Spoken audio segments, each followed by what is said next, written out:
आंखें खुलती हैं और सामने वही आम सी छत होती है। वही पुरानी सुबह, वही फोन की स्क्रीन और वही एक थका हुआ एहसास कि आज भी कुछ नहीं बदला।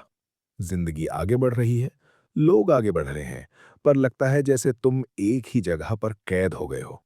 हर महीने वही हिसाब किताब, वही मिडिल क्लास की टेंशन्स, वही करियर का कंफ्यूजन और फैमिली की वो खामोश उम्मीदें।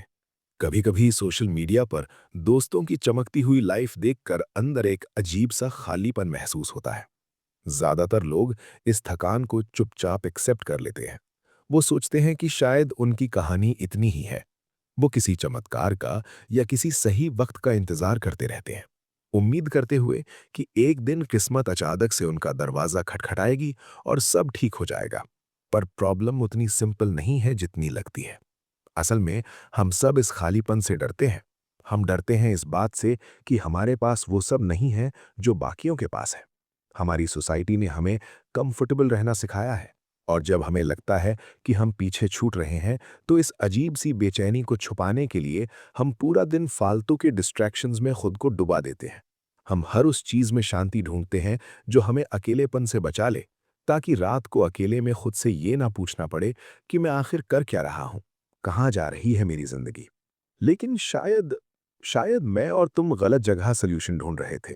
ये जो तुम्हारा कुछ ना होना है, ये जीरो पर खड़े होना, ये कोई श्राप नहीं है। जिंदगी ने हमें बचपन से सिखाया है कि नथिंग का मतलब फेलियर होता है। खाली हाथ होना मतलब तुम हार चुके हो। पर जिंदगी की सच्चाई इससे बिल्कुल अलग है। नथिंग एक कोरा कागज है। ये एक रॉ कैनवस है। जब तुम्हारे पास खोने के लिए कुछ नहीं होता, जब तुम्हारे ऊपर किसी झूठी इमेज को मेंटेन करने का बोझ नहीं होता, तब तुम असल में सबसे ज्यादा आजाद होते हो। तुम्हारी आजादी बिल्कुल वहीं से शुरू होती है जहां से दूसरों की एक्सपेक्टेशंस खत्म होती हैं। दुनिया की बनी बनाई रस्में, दूसरों की लेगेसी को आगे बढ़ाने का प्रेशर, तुम इन सब से आजाद हो। सोच कर देखो, जो छोटी छोटी कमियां हैं तुम्हारी जिंदगी में, वो एक्चुअली तुम्हारी सबसे बड़ी ताकत बन सकती हैं। स्कार्सिटी यानी साधनों की कमी इंसान को क्रिएटिव बनाती है। स्ट्रगल से एक ऐसी रिजिलियंस आती है जो किसी किताब में नहीं पढ़ी जा सकती। और अकेलेपन से खुद पर भरोसा करना आता है। जब तुम इस खालीपन को, इस वॉइड को पूरी तरह से एक्सेप्ट कर लेते हो, तब तुम आईने में खुद से झूठ बोलना बंद कर देते हो। तुम बहाने बनाना छोड़ देते हो कि मेरे पास रिसोर्सेज नहीं है या मेरे पास कनेक्शंस नहीं है। उस वक्त तुम्हें एक बहुत ही शांति भरी सच्चाई समझ आ जाती है। कोई चमत्कार नहीं होने वाला, कोई हीरो तुम्हें बचाने नहीं आएगा। और ध्यान से सुनो, ये बात डरावनी नहीं है। ये सच्चाई एक बहुत बड़ा सुकून देती है। क्योंकि अगर कोई और नहीं आएगा, तो इसका मतलब है कि जिंदगी की स्टीयरिंग व्हील अब पूरी तरह से तुम्हारे हाथ में है। अब आगे का रास्ता सिर्फ तुम्हारा है। अब जो भी बनेगा वो इस जीरो से बनेगा। और जो इमारत जीरो से बनती है, उसकी नींव इतनी गहरी होती है कि उसे कोई तूफान गिरा नहीं सकता। कभी फुर्सत में बैठकर खुद से ये सवाल पूछा है कि हमें पता होता है कि हमारे लिए क्या सही है, फिर भी हम वो काम क्यों नहीं करते? हर रात सोने से पहले एक प्रॉमिस होता है, कल से सब बदल दूंगा, कल से जल्दी उठूंगा, कल से उस प्रोजेक्ट पे काम करूंगा, कल से अपनी लाइफ और करियर को सीरियसली लूंगा। पर अगली सुबह वही आलस, वही स्नूज बटन और वही पुरानी आदत। हमारा दिमाग हमें बड़े आराम से समझाता है कि आज थकान ज्यादा है या अभी सही वक्त नहीं आया, और हम बड़ी आसानी से इस झूठ को सच मान लेते हैं। पर प्रॉब्लम उतनी सिंपल नहीं है जितनी लगती है। ये सिर्फ आलस का मामला नहीं है। असल में ये हमारे अंदर का डर है। हमारा दिमाग बचपन से इस तरह प्रोग्राम हो चुका है कि वो हमें हर उस चीज से बचाना चाहता है जिसमें थोड़ी सी भी तकलीफ हो, जिसमें थोड़ा सा भी रिस्क हो। एक्सक्यूजेस यानी बहाने बाहरी मुश्किलें नहीं है। ये हमारे अपने बनाए हुए इनविजिबल शील्ड्स हैं जो हमें डिस्कम्फर्ट से बचाते हैं। कंफर्ट जोन बहुत प्यारा लगता है, सेफ लगता है, पर सच तो ये है कि कंफर्ट एक धीमा जहर है जो हमारे अंदर के पोटेंशियल को रोज थोड़ा थोड़ा करके मार रहा है। जरा ठंडे दिमाग से सोचो, जब कोई कहता है कि मेरे पास वक्त नहीं है, तो असल में वो ये कह रहा होता है कि ये काम अभी मेरी प्रायोरिटी नहीं है। जब हम कहते हैं कि मेरी किस्मत खराब है, तो हम बेसिकली अपनी लाइफ की रिस्पॉन्सिबिलिटी लेने से भाग रहे होते हैं। हर बहाना जो हम खुद को सुनाते हैं, वो एक सफेद झूठ है जिसे हमने इतनी बार दोहराया है कि अब वो हकीकत लगने लगा है। जिंदगी की सच्चाई ये है कि दुनिया को तुम्हारी कहानियों और तुम्हारे एक्सक्यूजेस से कोई फर्क नहीं पड़ता। जिंदगी एक्सक्यूजेस की भाषा समझती ही नहीं है। शायद मैं गलत जगह सल्यूशन ढूंढ रहा था। हम हमेशा अपने आसपास के हालात बदलने की कोशिश करते हैं, पर असल में अपना नजरिया बदलने की जरूरत होती है। जब तक हम दर्द और तकलीफ को अपना दुश्मन मानते रहेंगे, हम वहीं रुके रहेंगे जहां हम आज हैं। पेन, चाहे वो करियर में फेल होने का हो, फैमिली की एक्सपेक्टेशंस पूरी न कर पाने का हो, या फिर डेली लाइफ की वो मेंटल थकान हो, वो कोई सज़ा नहीं है। वो एक मैसेज है। वो एक टीचर है जो उंगली रखकर बता रहा है कि कहाँ बदलाव की ज़रूरत है। फेलियर तुम्हारी औकात नहीं बताता। वो सिर्फ ये बताता है कि तुम्हारा तरीका गलत था और अब तुम्हें नए तरीके से कोशिश करनी है। क्या होगा अगर तुम आज अपने हर उस एक्सक्यूज को एक पेपर पर लिखो और उसकी सच्चाई का सामना करो? तुम्हें खुद समझ आ जाएगा कि जो दीवारें तुम्हें आगे बढ़ने से रोक रही हैं, वो सोसाइटी ने या हालात ने नहीं, तुमने खुद बनाई हैं। जिस दिन तुम अपने आराम को, अपने उस सेफ जोन को तबाह करने का फैसला कर लोगे, असल आज़ादी वहीं से शुरू होगी। अपने डर और अपनी तकलीफ से भागना बंद करो। उसके सामने बैठो, उसे महसूस करो और उसकी आंखों में देखो। तुम रियलाइज करोगे कि तकलीफ और फेलियर से डरना बेकार था। जिंदगी का सबसे बड़ा बोझ फेलियर नहीं है, बल्कि वो रिग्रेट है जो तब होता है जब हम आराम चुन लेते हैं और लड़ना छोड़ देते हैं। जब तुम अपने हर एक्सक्यूज को मार देते हो, तो जो बचता है वो एक ऐसी शांति और क्लैरिटी होती है जहां से एक बिल्कुल नए इंसान का जन्म होता है। एक ऐसा इंसान जो बहाने नहीं बनाता, जो सिर्फ एक्शन लेता है।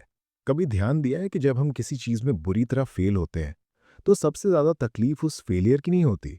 तकलीफ उस शर्म की होती है जो हम खुद से महसूस करते हैं। हमारा दिमाग बार बार वही सीन रिप्ले करता है और हमें लगता है जैसे हमारी पूरी जिंदगी बस उस एक गलती या उस एक बुरे दौर से डिफाइन हो गई है। चाहे वो एक ऐसी जॉब हो जहां तुम्हारी मेहनत की किसी ने कद्र नहीं की, कोई करियर का फैसला हो जो बिल्कुल उल्टा पड़ गया, या फिर फैमिली की वो खामोश एक्सपेक्टेशंस जिन्हें तुम पूरा नहीं कर सके। उस वक्त एक अजीब सा बोझ महसूस होता है। ऐसा लगता है जैसे एक अनसीन कंपैरिजन चल रहा है, दोस्तों से, पड़ोसियों से, और उस इंसान से जो तुम आज होना चाहते थे पर बन नहीं पाए। अंदर से एक आवाज आती है जो कहती है कि शायद मुझ में ही कोई कमी है। पर प्रॉब्लम उतनी सिंपल नहीं है जितनी लगती है। ये जो फेलियर का दर्द है, इसकी असल वजह तुम्हारी क्षमता नहीं है। इसकी वजह वो कहानी है जो हमने बचपन से सुनी है। हमें सिखाया गया है कि सक्सेसफुल होना मतलब तुम एक अच्छे और लायक इंसान हो, और फेल होना मतलब तुम्हारा कोई वजूद नहीं। हम अपनी पूरी आइडेंटिटी, अपनी सेल्फ वर्थ एक रिजल्ट के साथ बांध देते हैं। जिंदगी के किसी एक चैप्टर में हारने को हम पूरी किताब का एंड मान लेते हैं। शायद मैं गलत जगह सल्यूशन ढूंढ रहा था। हम हमेशा अपने आसपास के फेलियर से बचने का तरीका ढूंढते हैं। हम सेफ खिलते हैं, हम नए रिस्क्स नहीं लेते क्योंकि हमें दर्द से डर लगता है। पर जरा ठहर कर सोचो, क्या तकलीफ से बचना ही जिंदगी है? दर्द कोई सजा नहीं है जो किस्मत ने तुम्हें दी है। दर्द एक लैंग्वेज है, एक ऐसी भाषा जो तुम्हारी जिंदगी तुमसे बोल रही है। जब तुम फेल होते हो तो वो फेलियर तुम्हारा कैरेक्टर सर्टिफिकेट नहीं होता। वो सिर्फ एक फीडबैक होता है, एक रॉ डेटा। ये यूनिवर्स का तुम्हें बताने का तरीका है कि तुमने जो रास्ता चुना था, उसकी तैयारी में थोड़ी सी कमी रह गई थी। जो काम तुम कर रहे हो, उसमें अभी कुछ और सीखना बाकी है। ज्यादातर लोग इस तकलीफ को सहन नहीं कर पाते। वो इस दर्द को नम करने की कोशिश करते हैं। टीवी देखकर, फालतू की चीजों में उलझकर, या सोशल मीडिया पर घंटों बिताकर वो इस बेचैनी से भागते हैं। पर जो दर्द इग्नोर किया जाता है, वो अंदर ही अंदर और बड़ा होता जाता है। क्या हो अगर आज तुम इस तकलीफ से भागना बंद कर दो? क्या हो अगर तुम अपने फेलियर को एक दुश्मन की तरह नहीं, बल्कि एक बहुत ही स्ट्रिक्ट टीचर की तरह देखो? जिस पल तुम इस दर्द के आगे सरेंडर करने के बजाय उसे अपना हिस्सा मान लेते हो, अंदर का सारा शोर शांत हो जाता है। तुम्हें एक अजीब सी क्लैरिटी मिलती है। तुम्हें समझ आने लगता है कि तुम्हारी वैल्यू इस बात से तय नहीं होती कि तुम कितनी बार गिरे। तुम्हारी वैल्यू इस बात से तय होती है कि गिरने के बाद उस दर्द को महसूस करते हुए भी तुमने उठने का फैसला किया। ये तकलीफ, ये चुभन, ये स्ट्रगल्स, ये सब तुम्हें तोड़ने के लिए नहीं आए हैं। ये तुम्हें आकार देने, तुम्हें आगे के लिए तैयार करने आए हैं। दर्द एक रुकावट नहीं है, ये वो आग है जिसमें तप कर तुम्हारा आने वाला कल बनने वाला है। कभी ऐसा हुआ है कि रात को एक बहुत इंस्पायरिंग वीडियो देखी हो, पूरा प्लान बनाया हो कि बस कल सुबह से पूरी जिंदगी बदल दूंगा, पर अगले दिन दोपहर होते होते वो सारा जोश, वो सारी आग बिल्कुल ठंडी पड़ जाती है। वही आलस और वही पुराना रूटीन वापस आ जाता है। हम ओवर थिंकिंग के जाल में फंस जाते हैं, दिमाग में घंटों तक प्लानिंग चलती रहती है। पहले ये करूंगा, फिर वो होगा, फिर सब ठीक हो जाएगा। पर हकीकत में फिजिकल एक्शन बिल्कुल जीरो होता है। दिमाग के अंदर इतना शोर होता है, इतनी आवाजें होती हैं कि असल जिंदगी में हम एक कदम भी आगे नहीं बढ़ पाते। पर प्रॉब्लम उतनी सिंपल नहीं है जितनी लगती है। हमें लगता है कि हमारे अंदर मोटिवेशन की कमी है। हम रोज नए तरीके ढूंढते हैं खुद को इंस्पायर करने के। एक और वीडियो, एक और पॉडकास्ट, एक और नया कोट। हम इस उम्मीद में रहते हैं कि कोई एक ऐसी बात सुनने को मिल जाए जो हमें हमेशा के लिए चार्ज कर दे। पर सच तो यह है कि मोटिवेशन एक धोखा है। ये एक मेहमान की तरह है। आता है, बहुत अच्छा लगता है, पर बहुत जल्दी चला भी जाता है। शायद मैं गलत जगह सोल्यूशन ढूंढ रहा था। मैं एक ऐसी फीलिंग का इंतजार कर रहा था जो कभी टिकती ही नहीं। कामयाबी या बदलाव उन लोगों को नहीं मिलता जो हमेशा मोटिवेटेड रहते हैं। दुनिया में कोई हमेशा मोटिवेटेड नहीं रह सकता। बदलाव उन्हें मिलता है जो बिना मोटिवेशन के भी अपना काम करते हैं। जब मूड खराब हो, जब थकान हो, जब कुछ भी करने का मन ना करे, वही पल असल में तुम्हारा टेस्ट होता है। उस वक्त लिया गया एक छोटा सा एक्शन डिसिप्लिन कहलाता है। और यही डिसिप्लिन वो खामोश इंजन है जो तुम्हें जीरो से उठाकर वहां ले जाता है जहां मोटिवेशन तुम्हें कभी नहीं पहुंचा सकती। जरा एक शिकारी, एक प्रेडेटर के बारे में सोचो। जब एक शेर शिकार करता है तो वो शोर नहीं मचाता। वो जंगल की हर आवाज, हर हिलते हुए पत्ते पर ध्यान नहीं देता। उसका पूरा वजूद बिल्कुल शांत होता है और उसकी आंखें सिर्फ अपने टारगेट पर होती हैं। आज की इस दुनिया में डिस्ट्रैक्शंस का शोर हर तरफ है। हर वक्त बजती फोन की नोटिफिकेशंस, सोशल मीडिया की चमक और दो पल की खुशियां हमारा फोकस तोड़ने के लिए तैयार बैठी हैं। पर जिसे सच में कुछ बड़ा बनाना होता है, वो इस शोर के बीच बिल्कुल खामोश रहता है। वो अपनी एनर्जी को फालतू बातों में वेस्ट नहीं करता। तुम्हें किसी को बताने की जरूरत नहीं है कि तुम कितनी मेहनत कर रहे हो। अपना काम चुपचाप करो। आउटवर्क एवरीवन, पर बिना किसी दिखावे के। तुम्हारा फोकस इतना शार्प होना चाहिए कि दुनिया का कोई भी शोर तुम्हें तुम्हारे रास्ते से ना हिला सके। डिसिप्लिन कोई सजा नहीं है। हमने इस शब्द को बहुत बोझ समझ लिया है। असल में डिसिप्लिन आजादी है। जब तुम अपनी थकान, अपने मूड और अपनी मोमेंट्री फीलिंग्स के गुलाम नहीं रहते, तब तुम अपनी जिंदगी के असली मालिक बनते हो। जब तुम्हारा फोकस बिल्कुल क्लियर होता है, तो एक अजीब सा सुकून मिलता है। तुम्हें बस एक कदम बढ़ाना है, हर रोज लगातार, बिना इस बात की फिक्र किए कि आज मूड कैसा है। क्योंकि जो रोज चलता है, वो एक दिन वहां जरूर पहुंचता है जहां रुका हुआ इंसान सिर्फ सपने में पहुंचने की सोचता है। जिंदगी के इस सफर में एक पॉइंट ऐसा आता है जब हम अकेले बैठकर ये सोचते हैं कि आखिर कब सब कुछ अपने आप ठीक हो जाएगा। हम सब कहीं न कहीं किसी चमत्कार का, किसी लकी ब्रेक का या किसी ऐसे इंसान का इंतजार कर रहे होते हैं जो आकर हमारी सारी परेशानियां दूर कर देगा। पर इस वक्त एक बहुत ही शांत, बहुत ही गहरी सच्चाई को अपने अंदर उतार लो। कोई तुम्हें बचाने नहीं आने वाला।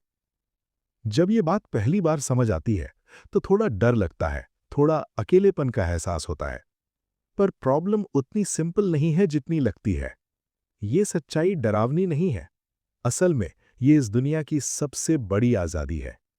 क्योंकि अगर कोई तुम्हें बचाने नहीं आने वाला, तो इसका सीधा सा मतलब है कि तुम्हारी जिंदगी का रिमोट कंट्रोल अब पूरी तरह से तुम्हारे अपने हाथों में है। अब तुम किस्मत या हालात या सोसाइटी के गुलाम नहीं हो। हम पूरी जिंदगी ये सोचते रहते हैं कि हमारा ये स्ट्रगल, हमारी ये रोज की मेंटल थकान सिर्फ ईएमआई भरने के लिए या दोस्तों और रिश्तेदारों के सामने अपनी इज्जत बचाने के लिए है। पर शायद मैं गलत जगह सल्यूशन ढूंढ रहा था। ये तकलीफ, ये मेहनत, ये डिसिप्लिन, ये सिर्फ आज के दिन को बेहतर बनाने के लिए नहीं है। ये उस लेगेसी की नींव है जो तुम अपने बाद छोड़ कर जाओगे। तुम्हारी लेगेसी तुम्हारा बैंक बैलेंस, तुम्हारी गाड़ी या तुम्हारा जॉब टाइटल नहीं है। तुम्हारी लेगेसी तुम्हारा वो कैरेक्टर है जो तकलीफ की आग में तप कर बना है। ये वो कहानी है जो लोग याद रखेंगे कि एक इंसान था जिसके पास खोने के लिए कुछ नहीं था, जिसके हालात बिल्कुल उसके खिलाफ थे, पर उसने उस नथिंग को, उस खालीपन को अपनी सबसे बड़ी ताकत बना लिया। उसने आराम और कंफर्ट को ठुकराया और तकलीफ को अपना रास्ता बनाया। जब तुम इस सच को पूरी तरह अपना लेते हो, तो अंदर का सारा डर, सारी बेचैनी बिल्कुल शांत हो जाती है। एक अजीब सा सुकून और क्लैरिटी मिलती है। तुम्हें समझ आ जाता है कि जिंदगी ने तुम्हें खाली हाथ इसलिए नहीं भेजा था कि तुम हार मान लो। बल्कि इसलिए भेजा था ताकि तुम अपनी मर्जी की दुनिया खुद बना सको। जीरो से शुरू करने का सबसे बड़ा फायदा यही है कि अब जो भी इमारत खड़ी होगी, वो पूरी तरह से तुम्हारी अपनी होगी। अब डरना छोड़ दो, कल का इंतजार करना छोड़ दो। तुम्हारे पास वो सब कुछ है जो तुम्हें आगे बढ़ने के लिए चाहिए। तुम्हारी अपनी सोच और तुम्हारा अपना वजूद। अगर तुम्हें ऐसी गहरी किताबों की आवाज़ सुनना पसंद है, जो ज़िंदगी को एक नए नज़रिए से देखना सिखाती हैं, तो किताब की आवाज़ चैनल को सब्सक्राइब ज़रूर करना। अपने आने वाले कल की कहानी आज और अभी से लिखना शुरू करो। ज़िंदगी तुम्हारा इंतज़ार कर रही है।